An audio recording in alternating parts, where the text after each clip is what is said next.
आतंकवाद कुत्ते की पूंछ है जो कभी सीधी होने वाली नहीं। ब्रह्मोस मिसाइल क्या होती है, अभी आपने ऑपरेशन सिंदूर के अंदर इस मिसाइल के पराक्रम की एक झलक देखी होगी, और नहीं देखी होगी तो कम से कम पाकिस्तान वालों से पूछ लेना चाहिए कि ब्रह्मोस मिसाइल की ताकत क्या है। प्रधानमंत्री जी ने घोषणा की है कि कोई भी आतंकी घटना अब युद्ध जैसा होगा। अब समय आ गया है जब इसको कुचलने के लिए हम सबको एक स्वर से प्रधानमंत्री मोदी जी के नेतृत्व में पूरे भारत को, पूरे उत्तर प्रदेश को मिलकर के इस अभियान के साथ जुटना होगा।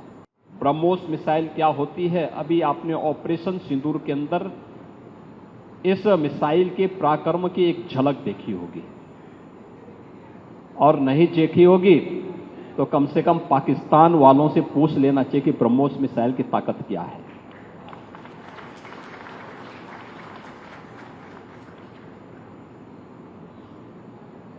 आतंकवाद के प्रति प्रधानमंत्री जी ने घोषणा की है कि कोई भी आतंकी घटना अब युद्ध जैसा होगा। और याद करना, आतंकवाद को जब तक हम पूरी तरह कुचलेंगे नहीं तब तक समस्या का समाधान होगा भी नहीं।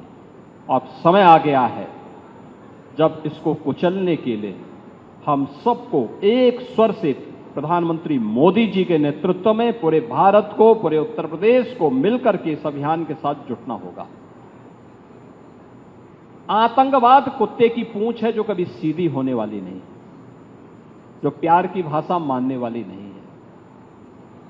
उसको उसकी भाषा में जवाब देने के लिए तैयार होगा, और इस दिशा में भारत ने ऑपरेशन सिंदूर के माध्यम से दुनिया को एक संदेश दे दिया है।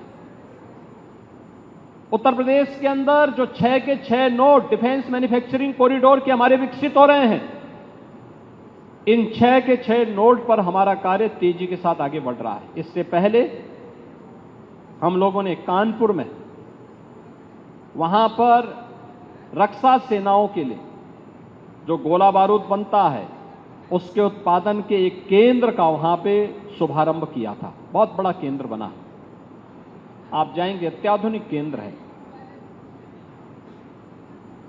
अब वे अपने एक्सपेंशन के लिए भी उन्होंने और लैंड मांगनी प्रारंभ की।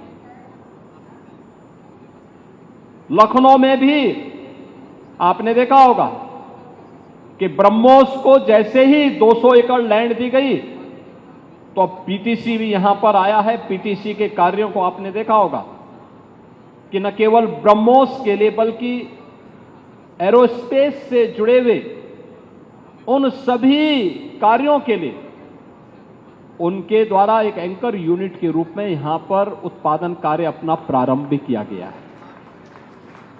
लगभग 7 यूनिट यहां पर ब्रह्मोस से जुड़ी हुई एंकर यूनिट भी इसके अगल बगल लग रही है।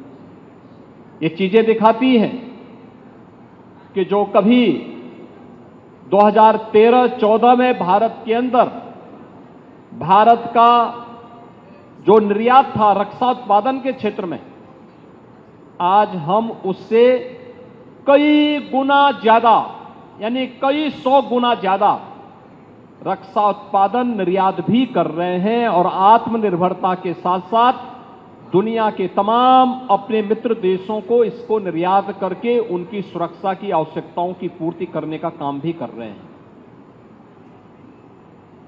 किसी भी स्वावलंबी देश के लिए आवश्यक होता है कि अपनी रक्षा आपूर्ति के लिए वह दुनिया के अन्य देशों पर निर्भर होने की बजाय स्वयं उस लक्ष्य को प्राप्त करे। आज पूरी दुनिया के अंदर आप देख रहे होंगे युद्ध अलग अलग क्षेत्रों में हो रहे हैं, अलग अलग क्षेत्रों में हो रहे हैं।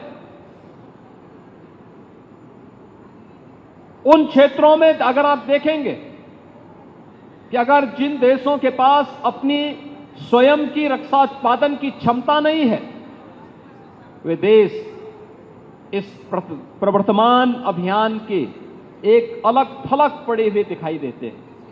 लेकिन जिनके पास अपनी आत्मनिर्भरता है रक्षा उत्पादन के क्षेत्र में, वे दुनिया के अंदर पूरी धमक के साथ आगे बढ़ करके अपने कार्य को आगे बढ़ा रहे हैं।